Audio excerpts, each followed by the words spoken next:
जो आदमी शिक्षा के लिए योग्य नहीं है उसको शिक्षा मंत्री बना दिया गया है।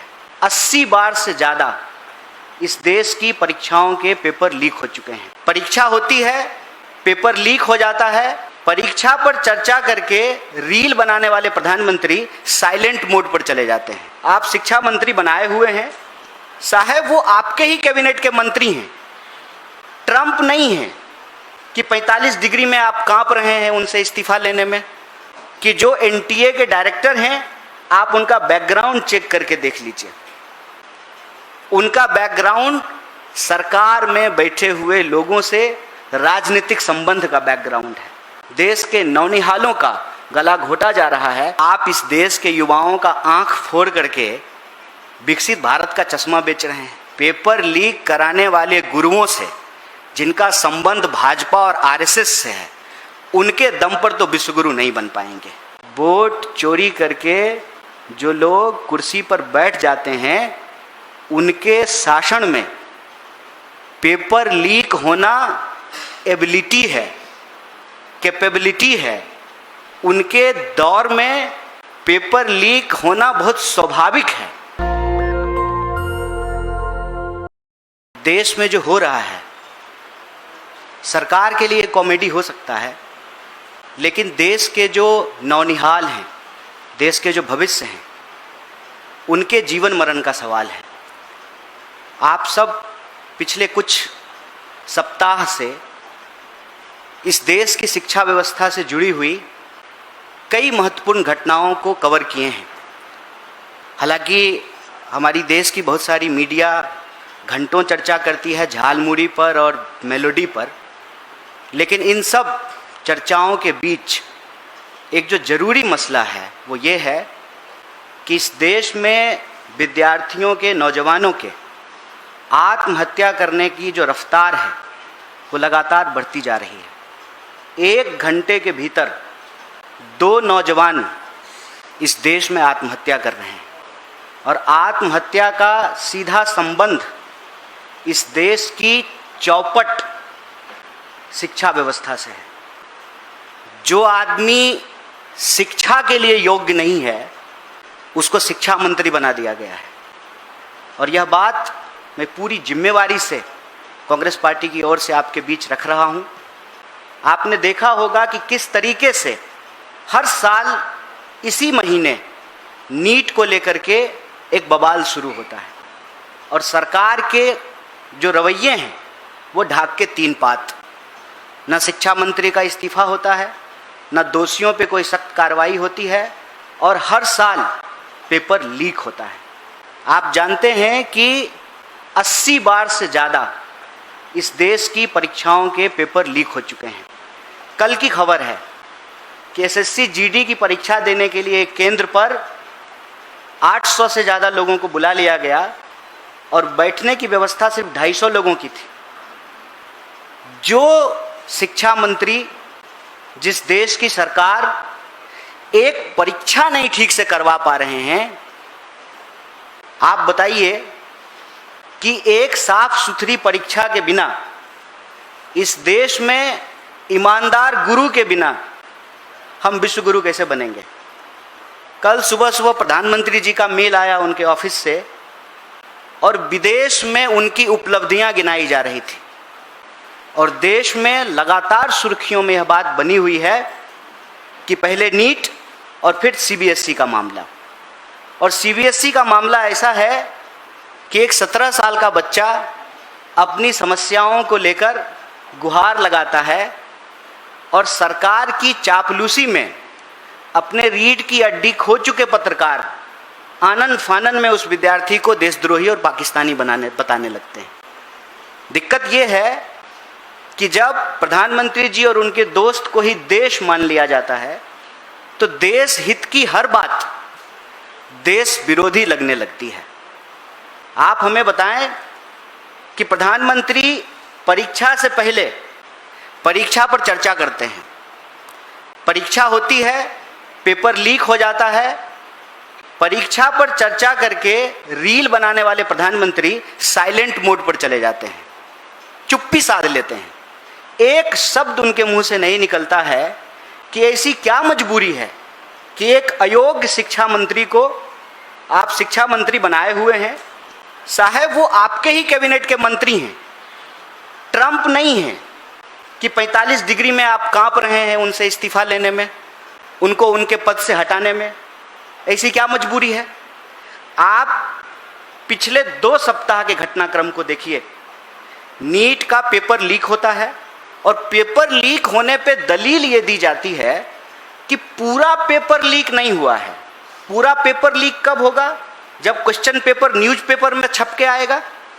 व्हाट्सएप पे क्वेश्चन पेपर घूम रहे हैं, पहले उसको दबाने का प्रयास किया गया, फिर स्वीकार किया गया कि पेपर लीक हुआ है, फिर पेपर उसको कैंसिल करके दोबारा पेपर कराया जा रहा है। 1 महीने के भीतर 20 लाख से ज़्यादा विद्यार्थियों को फिर से नीट का एग्जाम देना है। अभी नीट के मामले में प्रतियोगी छात्रों की आत्महत्या की खबरें आने लगी, फिर सीबीएसई का मामला आ गया। ऑनलाइन स्क्रीनिंग के इतने मुद्दे उठ करके आए, इतनी समस्याएं उठ करके आई, और उस पर जवाब देने की बजाय सरकार के समर्थक पत्रकार जो है विद्यार्थी को ही पाकिस्तानी बताना शुरू कर दिए। आज इस देश की स्थिति ये है कि यह सरकार एक भी परीक्षा ठीक से कंडक्ट नहीं करवा पा रही है, और हर परीक्षा, देश की हर महत्वपूर्ण परीक्षा को करवाने की जिम्मेवारी उस एनटीए को दे दिया गया है जिस पर बार बार सवाल उठ रहे हैं। और इसमें कोई दो राय नहीं है कि जो एनटीए के डायरेक्टर हैं, आप उनका बैकग्राउंड चेक करके देख लीजिए। उनका बैकग्राउंड सरकार में बैठे हुए लोगों से राजनीतिक संबंध का बैकग्राउंड है। ऐसी क्या मजबूरी है कि ऐसे निदेशकों को राजनीतिक लाभ के लिए अपनी पार्टी, अपने विचारधारा के लोगों को महत्वपूर्ण पदों पर बिठाया जाता है, फिर उस एजेंसी के द्वारा लगातार अयोग्य तरीके से परीक्षा कंडक्ट कराने की असफल कोशिश की जाती है, फिर भी उनके ऊपर कोई कार्रवाई नहीं किया जाता है। देश आज एक गंभीर विषय से गुजर रहा है। ऐसी परिस्थिति में हम देश के विद्यार्थियों और नौजवानों से ये अपील करना चाहते हैं कि सिस्टम की खामी और कमी को आप अपने मत्थे मत मढ़िए। सिस्टम अपनी कमी को, अपने फेलियर को आपके माथे पर नाकामी के रूप में मढ़ना चाहती है, लेकिन आपको इन परिस्थितियों से किसी और की गलती के चलते अपनी जान गंवाने की आवश्यकता नहीं है। अगर जान गंवानी ही है तो अपने हक के लिए लड़कर मरेंगे, आत्महत्या करके नहीं मरेंगे। इसीलिए एनएसयूआई और यूथ कांग्रेस पूरे देश में पेपर लीक के सवाल पर लगातार सड़कों पर है। देश के चुने हुए नेता प्रतिपक्ष लगातार इस मुद्दे को उठा रहे हैं।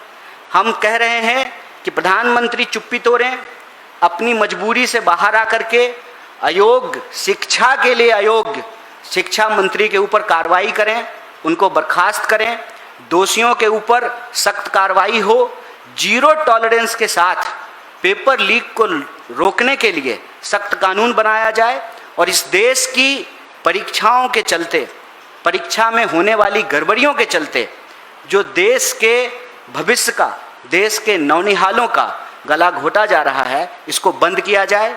और हम सरकार से ये अपील करते हैं, महाराज आप इस देश के युवाओं का आंख फोड़ करके विकसित भारत का चश्मा बेच रहे हैं।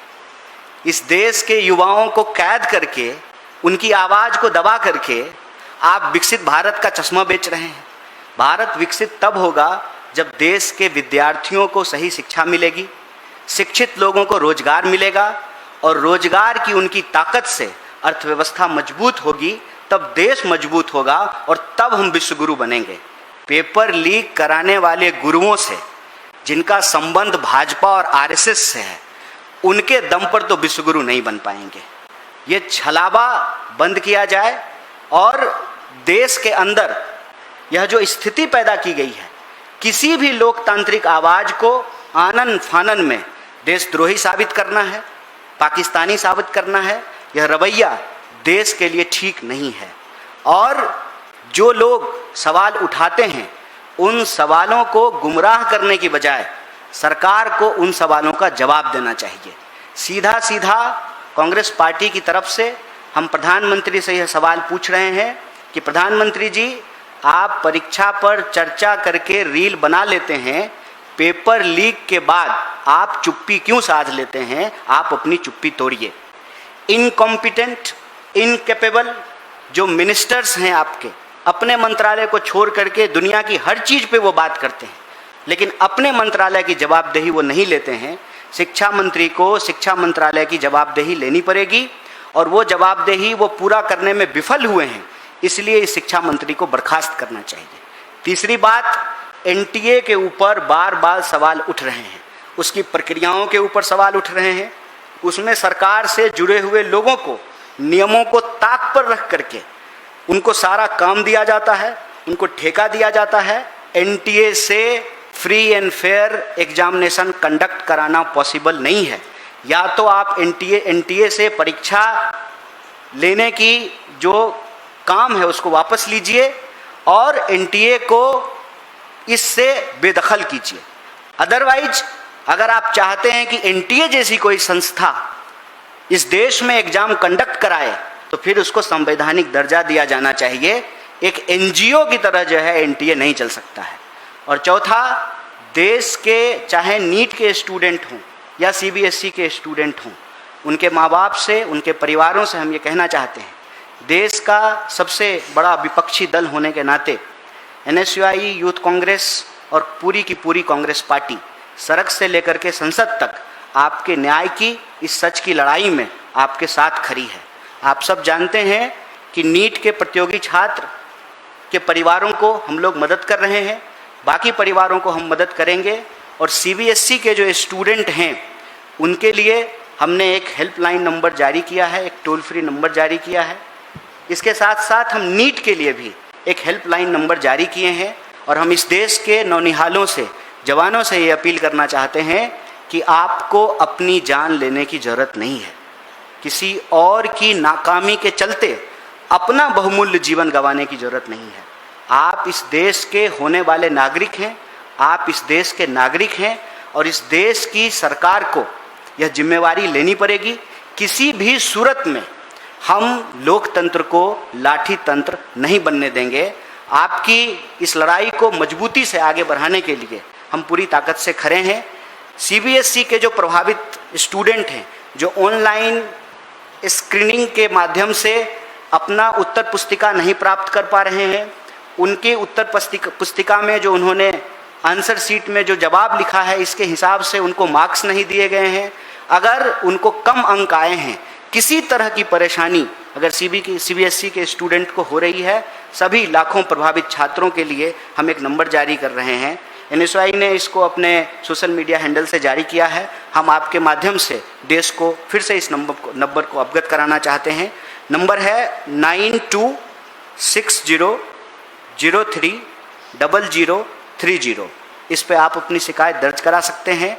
और इस सवाल को, देश में पेपर लीक के सवाल को हम एक गंभीर मुद्दा मान करके पूरी ताकत से इसके लिए लड़ेंगे, क्योंकि हमारी ये स्पष्ट समझ है, वोट चोरी करके जो लोग कुर्सी पर बैठ जाते हैं, उनके शासन में पेपर लीक होना एबिलिटी है, कैपेबिलिटी है। उनके दौर में पेपर लीक होना बहुत स्वाभाविक है। इसीलिए यह लड़ाई न सिर्फ देश के भविष्य को बचाने की लड़ाई है, अंततः ये लड़ाई इस देश की जनतांत्रिक लोकतांत्रिक शक्ति को भी आगे बढ़ाने की लड़ाई है। इसमें Congress party, NSUI, youth Congress इस देश के विद्यार्थियों और नौजवानों के साथ पूरी तरह से तैयार है। और मंत्री होना इस देश में राजनीतिक नहीं है। हो सकता है मोदी जी के शासन में राजनीति की परिभाषा बदल गई हो। अब सरकार का चरण वंदना करना, प्रधानमंत्री जी के चरणों में लेट जाना, इसको राजनीति नहीं कहा जाता है। लेकिन हम समझते हैं कि शिक्षा का सवाल एक राजनीतिक सवाल है, रोजगार का सवाल एक राजनीतिक सवाल है, पेपर लीक का सवाल एक राजनीतिक सवाल है। बहुत बहुत शुक्रिया, बहुत बहुत धन्यवाद। दस्तक की आपसे गुजारिश है कि अगर इसको बचाना चाहते हैं तो नेशनल दस्तक को सब्सक्राइब करने के लिए रेड कलर के सब्सक्राइब बटन को दबाएं, फिर बेल आइकन की घंटी दबाएं, नेशनल दस्तक को बचाने के लिए बहुत जरूरी है कि हर खबर को शेयर करें, लाइक करें, कमेंट जरूर करें।